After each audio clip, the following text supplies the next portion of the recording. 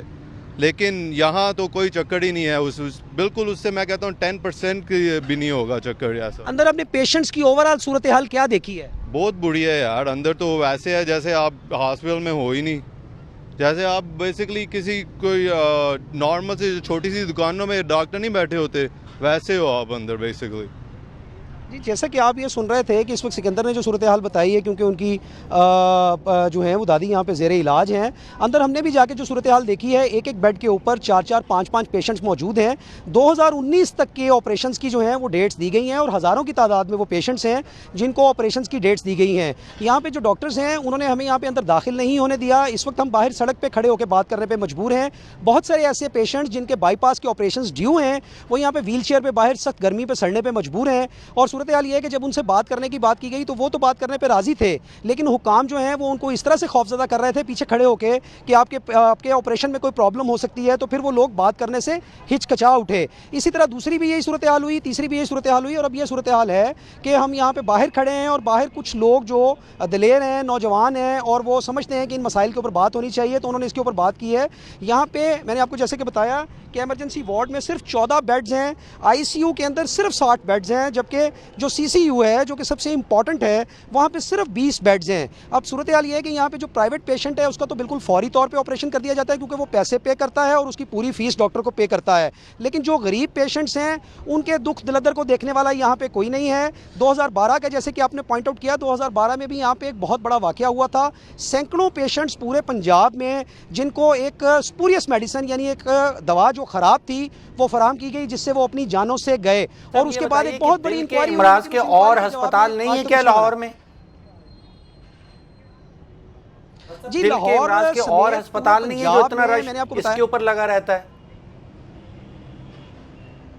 دل کے امراض کا پورے پنجاب میں اصل میں بنیادی طور پہ مرکزی ہسپتال صرف یہ ہے. اس کے علاوہ ایک فیصل آباد میں ہسپتال ہے, ایک ملتان میں ہے, اسی طرح ایک وزیر آباد میں افتتاح ہوا ہے, لیکن وہاں پہ فیسلٹیز کم ہیں. وہاں سے پیشنٹس یہیں پہ ریفر ہوتے ہیں اور یہیں پہ ان لوگوں کو دیکھنا پڑتا ہے. لیکن چونکہ یہاں پہ جگہ بہت تھوڑی ہے, ڈاکٹرز بھی کم ہیں, فیسلٹیز نہ ہونے کے برابر ہیں, اس وجہ سے جتنا بوجھ یہ ادارہ اٹھا سکتا ہے اتنا بوجھ اٹھاتا ہے. اس کے بعد جو ہے باقی پیشنٹ جو ہیں وہ اسی طرح ایڑیاں رگڑ رگڑ کے مرنے پہ مجبور ہوتے ہیں, اور جو ان کے لواحقین ہیں ان کو اس دکھ میں تکلیف میں کسی قسم کی راحت پہنچانے سے قاصر رہتے ہیں. پرائیویٹ شعبے کے اندر دل کے امراض کے ہسپتال ہیں لاہور میں, لیکن وہ اس قدر مہنگے ہیں کہ عام طور پہ لوگ ان کو افورڈ نہیں کرتے, کیونکہ دل کا علاج بہت مہنگا ہے. یہاں پہ 2019 کی جو آپ نے تاریخ بتائی, 2019 کی جو تاریخ بتائی, یہ کس قسم کے پیشنٹس کو دی جا رہی ہے؟ یہ بائی پاس کے پیشنٹس کیا 2 سال انتظار کر سکتے ہیں؟ دیکھیے, بات یہ ہے کہ یہاں پہ اس وقت جو صورتحال ہے, جو میں نے سٹیٹسٹکس سارے پڑھے ہیں, جو میں نے انگیج کیے ہیں لوگوں کو, جو ایکسپرٹس ہیں, ان سے ہمیں جو ساری معلومات ملی ہیں وہ یہ ہیں کہ 5 سے 6 روز یہاں پہ سرجری ہو سکتی ہے, اس سے زیادہ کی گنجائش نہیں ہے. جو پیشنٹ آتے ہیں وہ سینکڑوں کی تعداد میں آتے ہیں, تو ان کے پاس تو بالکل جگہ نہیں ہے آپریشنس کرنے کی, اس لیے پھر ان کی ڈیٹس دی جاتی ہیں. ان ڈیٹس کو ایکسٹینڈ کرنے کا طریقہ یہ ہے کہ ان کو کسی نہ کسی ٹیسٹ کے بہانے میں انگیج کر لیا جاتا ہے, اور کسی نہ کسی طرح ان کو جو ہے نا وہ آگے کی طرف ان کی ڈیٹس بڑھائی جاتی ہیں. یہ زیادہ تر اس میں اوپن ہارٹ سرجری کے اور بائی پاس کے پیشنٹس ہیں جن کو لمبی ڈیٹس دی جاتی ہیں. دیکھیے, بہت ڈپینڈ کرتا ہے کہ ایک مخصوص انسٹیٹیوٹ یا انسٹیٹیوشن ہے کن لائنوں پہ استوار ہے اور کیسے وہ رن کیا جا رہا ہے. وہی سرکاری اسپتال جو میں نے ایس آئی یو ٹی کی بتائی, کیونکہ وہاں پہ انڈیویجولز اور قسم کے ہیں, انہوں نے اس کو بالکل ٹرانسفارم کر کے رکھ دیا ہے. یہاں پہ جو انسٹیٹیوٹ آف کارڈیالوجی ایک پنجاب گورنمنٹ نے پنڈی میں بنایا ہے, اس کی حالت بہت اچھی ہے, اور وہ اس لیے ہے کہ اسے ایک فوجی رن کر رہے ہیں. جنرل اظہر محمود کیانی ہیں جو کہ armed forces institute of cardiology کے ہیڈ تھے. وہ صبح 6:30 بجے کام شروع کرتے ہیں, کہ آپریشن ڈے بھی ہو تو 6:30 بجے وہ شروع کرتے ہیں, اور 6 دن ہفتے میں ایسے کرتے ہیں, اور مجال ہے کہ وہاں پہ کوئی گندگی آ جائے. تو ان کو شہباز شریف نے ہیڈ بنایا اس کا انسٹیٹیوٹ جو راول روڈ پہ ہے ایئرپورٹ کے پاس, اس کو وہ ہیڈ کر رہے ہیں. تو وہاں پہ وہی آپ کو ملٹری ڈسپلن اور فلانا ہوگا, اور وہاں پہ کام شام جو ہے آپ کو ہوگا. پر یہ پرابلم پھر یہ ہے کہ آپ ایک عبدالستار عیدی کو کیسے پیدا کریں, آپ ایک ادیب الحسن رضوی کو کیسے پیدا کریں, آپ ایک جنرل اظہر محمود کیانی ہو تو پھر ہی ایک چیز رن کر ملکوں کی سکتی ہے. قسمت آپ انڈیویجولز اشخاص کے اوپر تو نہیں چھوڑ سکتے, بات تو یہی اس ہے. کی تو انسٹیٹیوشن ڈیولپمنٹ ہونی پڑی. اچھا یہ ابھی بٹ صاحب یہ کہہ رہے تھے کہ شاید پورے پنجاب کا اتنا بڑا ریسورسز جو ہارٹ کے حوالے سے وہ ایک ہی ہسپتال ہے, میں وہ نہیں سمجھ پایا. سر ایک وہ ہے لیکن نہیں ان کو نہیں ہوگا. اب یہ پنڈی والا جو ہے پنڈی کو یہ کیٹر کر رہا ہے. پہلے یہاں پہ پنڈی ریجن ناردرن پنجاب کی حالت خراب تھی کیونکہ سارے کے سارے پھر فوجی ہسپتال میں جاتے تھے جو arm forces institute of cardiology ہے. اس سے وہ بوجھ جو ہے وہاں پہ 11 کروڑ کی آبادی ہے پنجاب میں, 36 ڈسٹرکٹس ہیں, یہ صرف 2 ہسپتالوں کا نام لے سکتے ہیں. مطلب وہ باقی سب ڈسٹرکٹ سے گھوم پھر کے وہ لاہور جایا کے تمام. آپ یہ تو ہارٹ کی بات کر رہے ہیں, میو ہاسپٹل جو ہے وہ پتہ نہیں پورے پنجاب کو کیٹر کرتا ہے. چھوٹی چھوٹی چیز, آپ کسی تحصیل ہاسپٹل میں چلے جائیں, آپ کو کچھ ہوئے, ڈاکٹرز بڑی آسانی سے کہہ دیتے ہیں referred to Rawalpindi central government hospital, یہ جو بے نظیر بھٹو شہید ہاسپٹل, وہاں پہ ریفر کر دیتے ہیں. اچھا اکثر پیشنٹس, یہ میرا پرسنل تجربہ ہے, وہ چکوال سے آتے ہی ان کے جنازے کی تیاری ہو جاتی. ایاز صاحب بڑے افسوس کی بات ہے کہ مطلب ہمارے پرائم منسٹر صاحب اس وقت لندن میں ان کا آپریشن ہوا ہے اور عوام نے ان کو, بچوں نے ان کو ہاتھ اٹھا کے دعائیں دی ہیں, لیکن ڈرے اس وقت سے سب لوگ کہ یہ دعائیں جو ہیں وہ بد دعاؤں میں نہ بدل جائے. بہرحال بریک لیتے ہیں اور بریک کے بعد جب واپس آئیں گے تو کچھ بات کریں گے ہم کرپشن اور منی لانڈرنگ کے حوالے سے, جہاں ہم دیکھ رہے ہیں کہ عالمی اتحاد بن چکا ہے دنیا میں, لیکن پاکستان اس اتحاد کا حصہ کیوں نہیں بن سکا, اس پر بات کریں گے بریک کے بعد.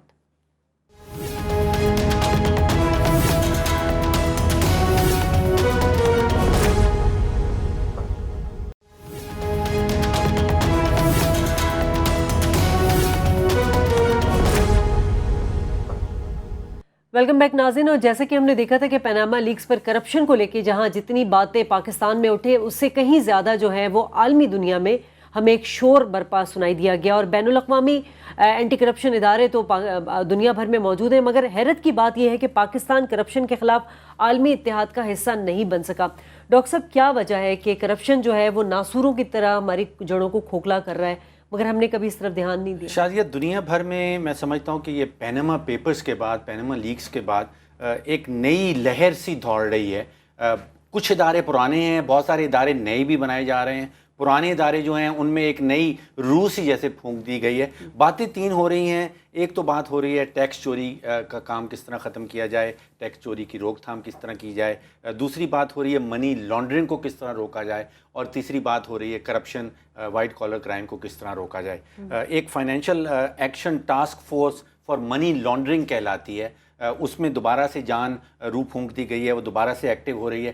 37 ممبر ہیں اس کے, اس میں انڈیا بھی اس کا حصہ ہے لیکن پاکستان اس کا حصہ نہیں ہے.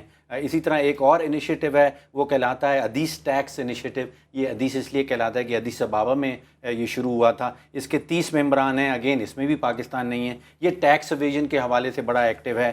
ایک اور ہے جو کہلاتا ہے the multilateral convention on mutual administrative assistance in tax matters, یعنی کہ اس کے 34 ممبر ہیں اور وہ اپنے ٹیکس ہولڈر جو ٹیکس پیئرز ہیں اپنے ملک میں, وہ باقی ممالک سے اس کی انفارمیشن شیئر کرتے رہتے ہیں تاکہ ٹیکس چوری نہ ہو سکے. ایک بڑا ریسنٹ والا ادارہ قائم ہوا ہے ورلڈ اکنامک فورم کے تحت, اور وہ کہلاتا ہے پارٹنرنگ اگینسٹ کرپشن انیشیٹو.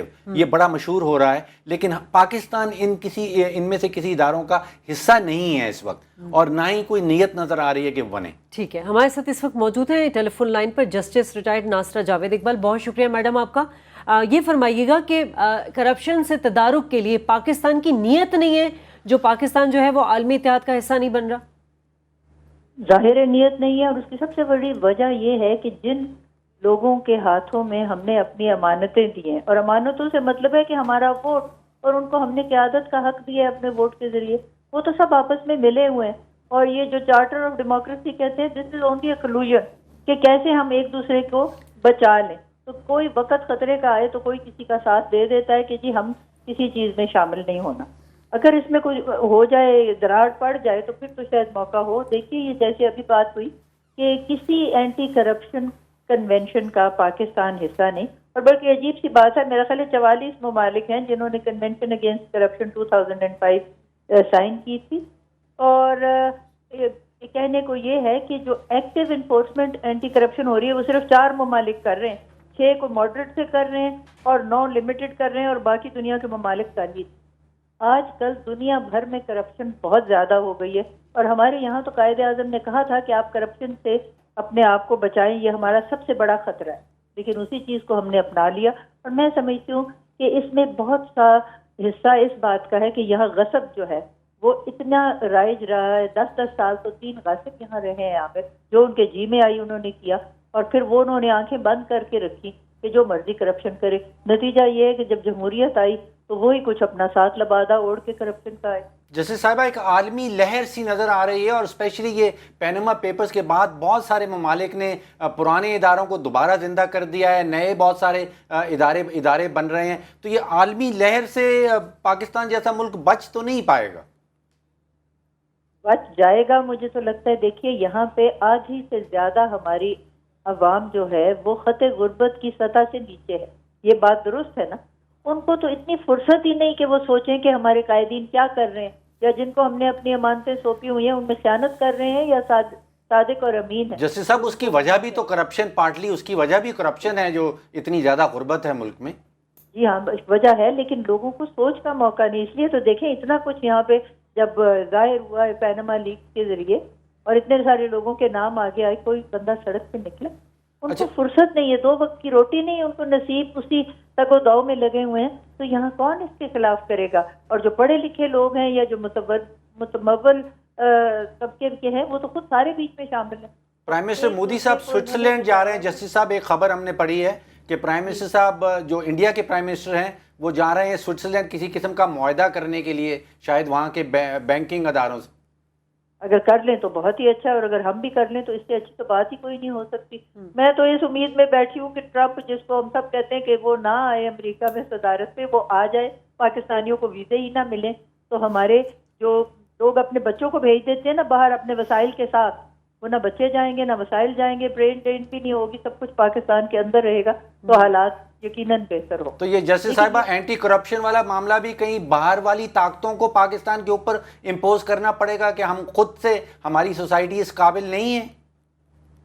ان کو امپوز کرنے کی میرا خیال ہے کوئی موقع نہیں آنا۔ یہ ہر ایک ملک بظاہر سوورن ہے، اور ہم بھی اپنی سوورنٹی پہ بہت ناز کرتے ہیں، تو کیسے کوئی ہم پہ امپوز یہ کر سکتا ہے؟ کسی کے پیسے تو ہم نہیں نہ لے رہے، ہمارے پیسے باہر جا رہے ہیں، جن کے پاس باہر جا رہے ہیں ان کو اس میں کیا انٹرسٹ ہے کہ وہ ہمارے پہ اینٹی کرپشن نظام جو ہے وہ نافذ کریں؟ یہ ہم نے ہمیشہ سوورنٹی کا لفظ تو ڈرون اٹیکس کے حوالے سے سنا تھا، آپ نے کرپشن بھی اس میں ڈال دی جج صاحب۔ دیکھیے ہر معاملے میں سوورنٹی ہوتی ہے، اکنامک سوورنٹی کا یہ حصہ ہے کہ ہم یہ سمجھتے ہیں کہ جی ہمارے ان معاملات میں کوئی دخل نہ دے، حالانکہ یہی ان سے میں نے پڑھا تھا ان کے کالم میں کہ 4 ارب روزانہ ہم فورن لون استعمال کرتے ہیں، 4 ارب۔ جی 8 ارب جسٹس صاحبہ، 8 ارب ہو گیا۔ دیکھیے اب تو آپ نے میری بہت بہت شکریہ جسٹس صاحب، آپ ہمارے ساتھ موجود تھے، آپ نے اپنا قیمتی وقت دیا۔ ایاز صاحب، ابھی لندن میں جو سمٹ ہوئی تھی اس کے بعد یہ جو پیناما لیکس کا جو شور اٹھا تھا، 40 ممالک کے وہاں پہ رہنما موجود تھے، پاکستان وہاں پر موجود نہیں تھا۔ نہیں سر دیکھیں، میں president of Afghanistan, president of Nigeria, وہ ہوں گے تو کیا فرق پڑے گا اس سے؟ میں یہ ڈاکٹر صاحب سے اتفاق نہیں کرتا، یہ جو اتنا زور دیتے ہیں کہ انٹرنیشنل لہر ہے۔ کرپشن آپ نے کچھ ملک میں کرنا ہے، یہ اپنا آپ کا بندوبست ہوتا ہے کہ آپ نے کچھ کرنا ہے یا نہیں کرنا۔ کوئی انٹرنیشنل کنونشن آ کے یہاں پہ کرپشن ختم نہیں کر سکتی، ہمارے میں وہ ول پیدا نہیں کر سکتی۔